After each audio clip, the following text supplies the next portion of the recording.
Incredible flavours, even better stories. One pour, 10 minutes.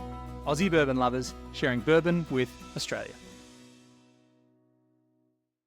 I got a good one. Really good one. Yes. And do you know what that sound is? It's no echo, which means the bottle's almost full in this there you case. go. It's very close to being full.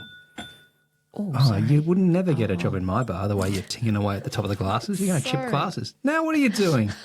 Don't just I spilled some. What are we drinking stop tonight, spilling Dave? it. Oh, well, what a good question. I mean, I suppose this is the kind of question you ask every night. But this is an Old Forester, and it's the 117 series. So It's a really cute little bottle. this is teeny tiny bottles, H's head for scale. Sorry, this is only if you're watching on YouTube. So it's About the size of your face if you're not. This is the bottled in bond release in the 117 series. It was released on July 2023, and it's bottled in bond, so it's 100 proof. What can you tell me about this bottle, H? Because there's a... oh, wait, let's do a little cheers. Oh, no. Sorry. Okay. Cheers. Old Forester. Well, no. Old Forester, sorry, of course. I've been excited about this bottle for a while. He's just nosed it and it's knocked him out. Oh, wow. It's very pleasing on the nose. Oh, that's so good. Wow, why is that so good on the nose? It's like Yum, that's really... dessert heaven. I've just walked into a bakery. That is one of the better Old Forester noses I reckon I've ever... Oh, why is it such a Why little is such a small bottle? bottle? Jeez. Okay, all right. Sorry, go and tell the story because I Although interrupted. this one we didn't intend to buy. This is why I'm like, I was nervous it was going to be really good because it's such a small bottle. Buttery, caramel, vanilla. It's like a delicious dessert that you know you shouldn't While be eating. Dave's but having his little dessert moment over there, I'm going to continue my story. pecan pie. It's... oh. We were at the Old Forester Distillery in Kentucky, and we had obviously a alcohol limit coming back into Australia, so we'd already bought a few different bottles elsewhere, and we had Old Forester back at home anyway. Because can you get it here? Yeah, Old Forester you can. Yeah, Yeah, so you can get some Old Forester here. So we hadn't bought any bottles because we knew we could get some back in Australia. But I had one of their delicious, they sell these delicious chocolates, which you've probably heard me talk about before, marshmallow chocolates. I won't go into detail. Righto. But also I was purchasing one of my favourite T-shirts. It's like Old Forester never gets old. I liked it because everyone always teases me about how old I am. So I was purchasing just the T-shirt and the chocolates, no bourbon because of our alcohol limit. And when I went up to the counter, the lady pulled this out from behind the desk and she's like, we've got a few of these left. There's only one per customer. Would you like one?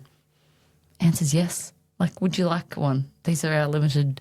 They didn't have a. She said there was a limited release, and they were selling them, and we happened to be there, and it was little. So I figured that I think that's what got me over the line. I was like, we can squeeze that in our bag. So we haven't spent much time in Islay or the other kind of big distillery regions, but in Kentucky, it's a thing that if you get to the distillery on the right day, Yeah, you just happen to be there. that they're releasing a thing. And because we like to be in Kentucky in September when they like to do the nice things. Well, they had released this before then, but they still had some left, and I was just like, Let's have a go. Old Forester Limited. We'll have a I go couldn't at it. say no. So I've gone ahead and tasted that while you were telling that story. Yes. What's the taste, Dave? It has, it's a lovely, rich, bourbony goodness. It's not, it's got a lovely complexity to it that reminded me, it took me, I don't know if, I'm making this stuff up, I love obviously, when but bourbon takes you places. I was taken to, this is far too specific, so you're going to have to, this is going to be terrible. Tell us, Dave. It took me into the tent, the Old Forester tent at Kentucky Bourbon Festival last year. Is it called the President's Select? Is that what that bottle's called? The one that they were tasting on the day. You know how they have these bottles. It's like Yep. I think they did a birthday bourbon at one point. They did the President's Select. I think I've got the name wrong. This is very reminiscent of that. That's so ridiculous. No one should believe that that's true because I'm not that good at this. Close your eyes and it takes you there. No, but it makes sense. It's Old Forester and it's really lovely. so good. I'm so sad the bottle is so little. Because it's not. It's almost like it's also one that it's not like, oh, I could have quite a few of those. No, sorry, I could have quite a few of those, but it's like it's not gentle and lovely and the one you want to open your night with. It's got a lovely it's- long it's- finish. It's like deep and rich, and Complex. you could sit there just sipping a glass for a while because the flavours keep changing almost as they stay in your mouth. I agree with that.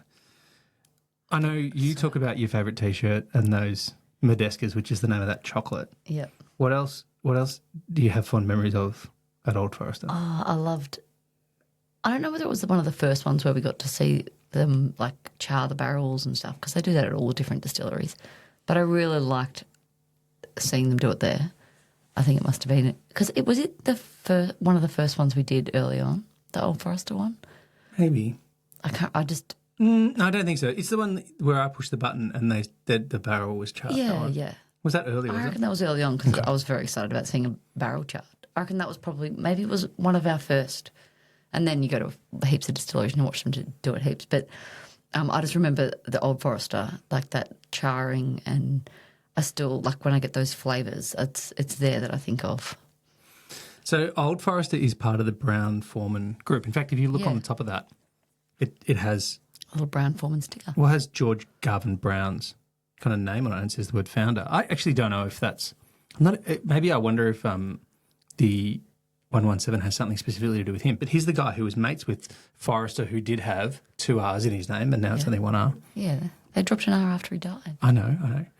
But Brown-Forman is a very big group of distilleries. Yep. It also has in it Jack Daniels and Woodford Reserve. So that's all in the same group. And there's others. They're the big ones that kind of immediately spring to mind.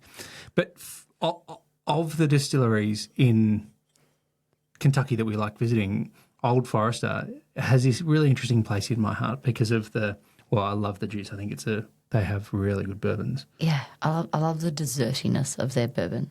I also like I don't know, there's this old-fashionedness to it, like vibe that's kind of really cool. Like sometimes you want, even the labels and the bottles and stuff, it's just like this very old school, I don't know, I've always loved it. But they're also really good at staying relevant, and I reckon this particular the way that they do these 117 series, I'm not sure if they're still doing them or not, but like it's a distillery on their release.